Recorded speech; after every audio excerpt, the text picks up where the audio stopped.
Hello అండి, అందరికీ నమస్కారం. వెల్కమ్ బ్యాక్ టు టాలెంట్ మంత్రి యూట్యూబ్ ఛానల్. సో గైస్, ఈరోజు మనం డిస్కస్ చేయబోయే టాపిక్ ఏమిటి అంటే ఇందిరమ్మ ఇండ్లకు సంబంధించి నేను మీకు 3 విషయాల గురించి అయితే ఈ వీడియోలో ఎక్స్ప్లెయిన్ చేస్తానండి. ఓకేనా, మీరందరూ కూడా తప్పకుండా అయితే వీడియోని ఎండ్ వరకు చూడండి. మొట్టమొదటి టాపిక్ వచ్చేసి ఈ ఇందిరమ్మ ఇండ్లకు సంబంధించి ఆన్లైన్ స్టేటస్ అనేటువంటిది మీ మొబైల్ ఫోన్లో ఎలా చెక్ చేసుకోవాలి, దానికి సంబంధించినటువంటి ప్రాసెస్ స్టెప్ బై స్టెప్ అయితే ఎక్స్ప్లెయిన్ చేస్తాను.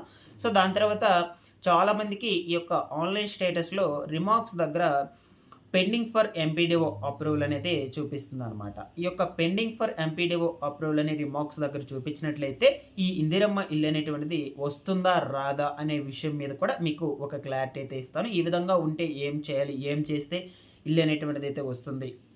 దాని తర్వాత ప్రజెంటు ఏ లిస్ట్లో ఉన్నటువంటి వాళ్ళకు ఈ ఇందిరమ్మ ఇల్లు అనేటువంటివి అయితే పంపిణీ చేస్తూ ఉన్నారు. సో ఆల్రెడీ మనకు ఇందిరమ్మ ఇల్లు అనేటువంటివి కొన్ని ఏరియాలో అయితే పంపిణీ అయితే చేస్తూ ఉన్నారనమాట. ఏ లిస్ట్లో ఉన్నటువంటి వాళ్ళకైతే పంపిణీ చేస్తున్నారో ఆ విషయం గురించి కూడా క్లారిటీ ఇస్తాను. సో మరికొన్ని జిల్లాలకు సంబంధించి జిహెచ్ఎంసీ కింద అలర్ట్ అయినటువంటి ఇళ్లకు సంబంధించి ఎలిజిబుల్ లిస్టులు కూడా గ్యాదర్ చేసి అయితే తీసుకొచ్చానండి. వీటి గురించి కూడా మీకైతే కొంచెం బ్రీఫ్గా చెప్తాను. మీరందరూ కూడా తప్పకుండా అయితే వీడియోను ఎండ్ వరకు చూసి ఈ ఇన్ఫర్మేషన్ని ప్రతి ఒక్కరికి కూడా షేర్ చేయండి. అదేవిధంగా ఈ ఇన్ఫర్మేషన్ అనేటువంటిది మీకు కనుక యూజ్ఫుల్ అని అనిపించినట్లయితే తప్పకుండా లైక్ చేయండి. లైక్ చేసి మీకు ఎటువంటి డౌట్స్ ఉన్నా సరే కింద కమెంట్ సెక్షన్లో కమెంట్ చేసి అయితే అడగండి. కమెంట్ చేసే దగ్గర హైప్ అనే బటన్ కూడా ఉంటుంది. ఈ వీడియోకి హైప్ కూడా ఇవ్వండి. ఫస్ట్ టైం కనుక ఛానల్ని చూడడానికి వచ్చినటువంటి వాళ్ళందరూ కూడా సో ఛానల్ని సబ్స్క్రైబ్ చేసుకునేసి పక్కనే ఉన్నటువంటి బెల్ ఐకాన్ని క్లిక్ చేసి ఆన్లో అయితే పెట్టుకోండి. సో ఇక లేట్ చేయకుండా టాపిక్లోకి కనుక వచ్చేసినట్లయితే సో మొట్టమొదటిగా ఈ ఇందిరమ్మ ఇళ్లకు సంబంధించి ఆన్లైన్ స్టేటస్ అనేటువంటిది ఎలా చెక్ చేసుకోవాలి, ఆ ప్రాసెస్ గురించి అయితే మీకు 1 by 1 అయితే క్లియర్గా ఎక్స్ప్లెయిన్ చేస్తాను. సో నేను డిస్క్రిప్షన్లో అయితే లింక్ పెడతాను. లేదు అనుకుంటే మీ యొక్క మొబైల్ ఫోన్లో మీ గూగుల్లోకి వెళ్ళి సో అక్కడ తెలంగాణ ఇందిరమ్మ ఇల్లు వెబ్సైట్ అని సెట్ చేస్తే చాలండి, మనకు వెబ్సైట్ అనేటువంటిది అయితే ఓపెన్ కావడం జరుగుతుందన్నమాట. సో ఇప్పుడు మనకు వెబ్సైట్ అనేటువంటిది కంప్లీట్గా అప్డేట్ అయితే చేస్తున్నారనమాట. మొత్తం కూడా సెట్టింగ్స్ అన్నీ కూడా చేంజ్ చేసేస్తున్నారు. సో అయితే ఈ యొక్క వెబ్సైట్ అనేటువంటి సెట్ చేశాక మీకు అక్కడ ఇందిరమ్మ ఇల్లు వెబ్సైట్ అనేటువంటిది అయితే చూపిస్తుంది ఆ వెబ్సైట్ నేము. సో నేను డిస్క్రిప్షన్లో అయితే లింక్ పెడతాను. మీరు అంతా ఇబ్బంది పడాల్సిన అవసరం అయితే లేదు. ఆ లింక్ మీద క్లిక్ చేయగానే డైరెక్ట్గా ఓపెన్ కావడం అయితే జరుగుతుంది. సో అప్పుడు మీకు ఇందిరమ్మ ఇళ్లకు సంబంధించినటువంటి వెబ్సైట్ పేజ్ అయితే ఓపెన్ కావడం అయితే జరుగుతుంది. అక్కడ వచ్చేసి ఇందిరమ్మ ఇళ్లకు సంబంధించి ఆన్లైన్ స్టేటస్ అనేటువంటిది అయితే ఆప్షన్ ఉంటుందన్నమాట. మీరు ఇక్కడ స్క్రీన్ మీద కూడా చూస్తూ ఉన్నారు. ఆ స్టేటస్ అప్లికేషన్ స్టేటస్ మీద క్లిక్ చేసుకున్నాక అక్కడ వచ్చేసి మీకు 4 ఆప్షన్స్ అయితే చూపిస్తుంది అనమాట. ఫస్ట్ వచ్చేసి మీ యొక్క application ID, Aadhaar number, mobile number, FSC card number అంటే రేషన్ కార్డ్ నంబరు. సో ఈ 4గిట్లో మీరు ఏది సెలెక్ట్ చేసుకునైనా స్టేటస్ అయితే చెక్ చేసుకోవచ్చు అనమాట. మీకు ఈజీగా ఉండేది ఏదైతే అది సెలెక్ట్ చేసుకోండి. ఓకేనా. సో ఫర్ ఎగ్జాంపుల్గా నేను తీసుకోండి, నేనైతే అప్లికేషన్ ఐడి నెంబర్ అయితే సెలెక్ట్ చేసుకొని ఈ స్టేటస్ అనేటువంటిది అయితే చెక్ చేశాను అనమాట already. So application ID number enter చేసి సెర్చ్ అనే ఆప్షన్ అయితే ఉంటుంది పక్కన. సెర్చ్ అనే ఆప్షన్ మీద క్లిక్ చేసినట్లయితే మీకు స్టేటస్ అనేటువంటిది అయితే రావడం జరుగుతుంది. ఫస్ట్ వచ్చేసి మీ యొక్క అప్లికేషన్ ఐడి నెంబరు, దాని తర్వాత మీ యొక్క విలేజ్ నేము, మండలము, జిల్లా. ఓకేనా. సో మీకు సంబంధించినటువంటి డీటెయిల్స్ మొత్తం కూడా అక్కడైతే రావడం జరుగుతుంది. దాని తర్వాత మీ యొక్క సర్వేయర్ నేము, సర్వేయర్ డీటెయిల్స్ కూడా అక్కడైతే మెన్షన్ చేసి ఉంటారనమాట క్లియర్గా. సో ఇక ఫైనల్గా వచ్చేసి మనకు ఈ కింద వచ్చేసి మీరు ఏ లిస్ట్లో ఉన్నారు, L1, L2, L3. ఓకేనా. ఆ లిస్ట్ నేమ్ కూడా అక్కడైతే మెన్షన్ చేసి ఉంటారు. దాని తర్వాత మీకు ఇల్లు అనేటువంటిది ఉందా లేదా, ఓకేనా, నాన్ PUCCA. ఓకేనా. సో ఈ విధంగా అవన్నీ కూడా ఉండటం జరుగుతుంది. ఇల్లు ఉందా లేదా, స్థలం ఉందా లేదా, ఇల్లు స్థలం 2 ఉన్నాయా లేవా, సో ఇల్లు ఉండి స్థలం లేదా, స్థలం ఉండి ఇల్లు లేదా, సో వీటికి సంబంధించి అయితే అక్కడ డీటెయిల్స్ అనేటువంటివి అయితే చూపిస్తుంది అనమాట. ఇక ఫైనల్గా వచ్చేసి రిమార్క్స్ దగ్గర అండి. ఓకేనా. పెండింగ్ ఫర్ ఎంపీడీఓ అప్రూవల్ అని చాలామంది వరకు అయితే చూపిస్తుంది అనమాట.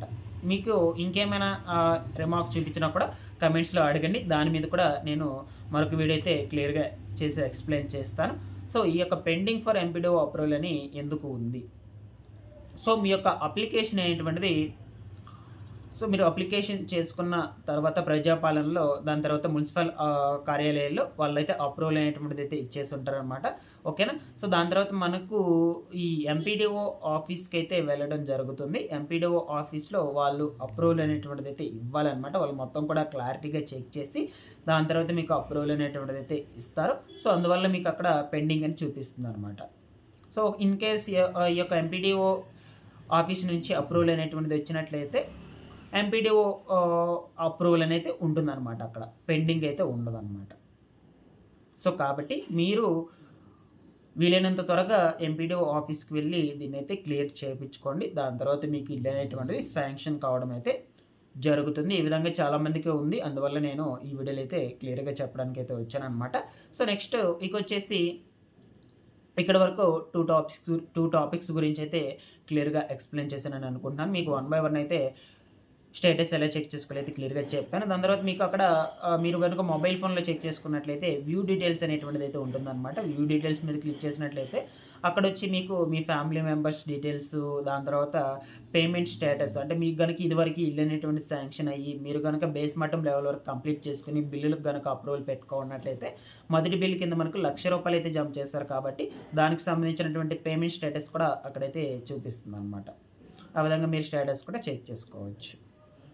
ఇక ప్రజెంట్ వచ్చేసి మనకు రాష్ట్రంలో సెకండ్ టాపిక్ ఇది. సో ప్రజెంట్ వచ్చేసి మనకు రాష్ట్రంలో L1 కేటగిరీకి చెందినటువంటి వాళ్ళందరికీ కూడా ఇందిరమ్మ ఇల్లు అనేటువంటివి అయితే పంపిణీ చేస్తూ ఉన్నారు.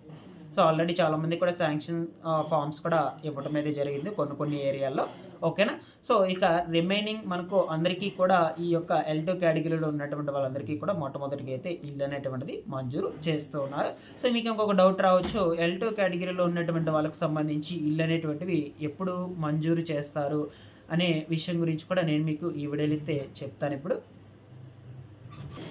సో ఈ యొక్క L2 కేటగిరీలో వాళ్ళకి ఈ L1 వాళ్ళకి కంప్లీట్ అయ్యాక దసరా లోపల పంపిణీ అయితే చేయడం అయితే జరుగుతుంది. సో వీలైనంత త్వరగా పంపిణీ అయితే చేస్తారు. మీ L2 కేటగిరీలో ఉన్నటువంటి వాళ్ళు కూడా ఎటువంటి ఇబ్బంది అయితే పడాల్సిన అవసరం అయితే లేదు. మీరు దాని గురించి అయితే వరి అవ్వాల్సిన అవసరం లేదు. మీకు కూడా పంపిణీ చేస్తారండి. అర్హులైనటువంటి ప్రతి ఒక్కరికి కూడా ఇందిరమ్మ ఇల్లు అనేటువంటిది అయితే పంపిణీ చేస్తారు. సో మీరైతే ఆందోళన అయితే చెందవద్దు. వాళ్ళకి పంపిణీ చేశారు, మాకు పంపిణీ చేయలేదు ఇంకా అని అందరికైతే పంపిణీ చేస్తారు ఖచ్చితంగా కూడా. ఇక కొన్ని ఏరియాలకు సంబంధించి అయితే ఎలిజిబుల్ లిస్టులు అయితే తీసుకొచ్చానండి ఈ జీహెచ్ఎంసీ కింద. వాటిని మీరు స్క్రీన్ మీద కూడా చూస్తున్నారు. స్క్రీన్ మీద అయితే అంత క్లారిటీగా అయితే కనిపించవు. సో నేను టెలిగ్రామ్ గ్రూప్లో అయితే అప్లోడ్ చేస్తాను. అక్కడికి వెళ్ళి క్లారిటీగా అయితే చెక్ చేసుకోండి. ఖమ్మం డిస్టిక్కి సంబంధించి, అదేవిధంగా హైదరాబాద్ డిస్టిక్కి సంబంధించి కొన్ని ఏరియాల్లో అర్హుల జాబితాలు అయితే గ్యాదర్ చేసి తీసుకొచ్చాను. మీ నేమ్స్ ఉన్నాయా లేదా అనే విషయం గురించి ఒకసారి అయితే లిస్ట్లో చెక్ చేసుకోండి. టెలిగ్రామ్ గ్రూప్ లింక్ అయితే డిస్క్రిప్షన్లో పెట్టున్నాను. ఆ లింక్ మీద క్లిక్ చేసి డైరెక్ట్గా టెలిగ్రామ్ గ్రూప్లోకి అయితే వెళ్తారు. అక్కడైతే ఒకసారి పోస్ట్ చేస్తున్నాను, చెక్ చేసుకోండి. ఓకేనా. ఈ కంటెంట్ మీకు యూస్ఫుల్ అనిపించినట్లయితే లైక్ చేసేయండి. Thanks for watching this one.